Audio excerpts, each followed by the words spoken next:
ఆహ్, ఇక్కడ గీత్ సాయిని లేకపోతే యాక్చువల్‌గా ఈ film impossible to do it అనమాట. అమ్మాయికి క్యారవాన్ లేదు. అమ్మాయికి క్యారవాన్ లేదు. అక్కడ ఏ ఊరెళ్తే ఆ ఊర్లో ఎవరితోనో మాట్లాడి పరిచయం చేసుకొని ఆళ్ళ ఇంట్లోనే ఉండిపోయేది. వాళ్ళ ఇంట్లోనే మేకప్ గానీ ఇవన్నీ. అసలు మళ్ళీ యాక్టింగ్ చేసేది, ప్రొడక్షన్ ఏమైనా హెల్ప్ కావాలంటే చేస్తది. నేను డ్రైవరు, డైరెక్టరు, ప్రొడ్యూసరు అన్నీ. ఆహ్, ఒక ఐదుగురు టీమ్ మేము. నాకిద్దరు ఏడీస్ వంశీ, శేఖర్, గోపి, మదన్. ఏడీస్ ఆళ్ళే, ప్రొడక్షన్ టీమ్ ఆళ్ళే, ప్రొడ్యూసర్స్ ఆళ్ళే, ఎగ్జిక్యూటివ్ ఆళ్ళే, ఎవ్రీబడీ ఐదుగురమే. ఐదుగురమే సినిమా చేసాము గీత్ సైనితో. సో, ఇలాంటి ఫిల్మ్ అందుకే వైల్డ్ ఫ్లవర్ అన్న శ్రీకాకుళంలో ఎక్కడో చేసాం ఈ ఫిల్మ్‌ని.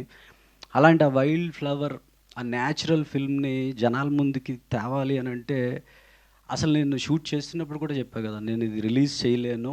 అసలు దీన్ని ముందుకు తీసుకెళ్తానా లేదా అనేది నాకు తెలియదు.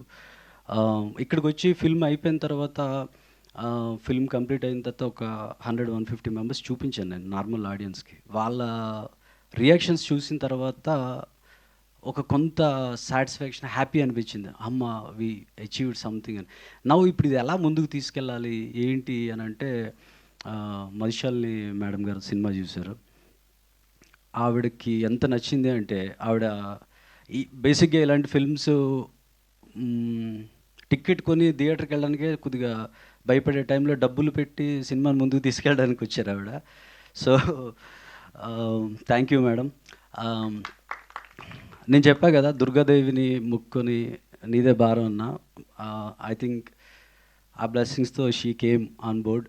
తను నేను నేను అలానే ఫీల్ అవుతున్నా. ఈ సినిమా ముందుకొస్తుంది అనంటే అది మషాలిని గారి యొక్క సపోర్ట్. ఆహ్, మీకు కన్యాకుమారి ఫిల్మ్ గురించి ఇంకోటి చెప్పాలి ఏంటంటే, ఇది హైలీ ఎంటర్‌టైనింగ్‌గా ఉంటుంది. న్యాచురల్ క్యారెక్టర్స్‌తో ఉంటుంది. మనసుని హత్తుకునే సీన్స్‌తో ఉంటుంది. మనం ఒక రియల్ ఎమోషన్స్‌తో చూసే ఫిల్మ్‌లా ఉంటుందనమాట.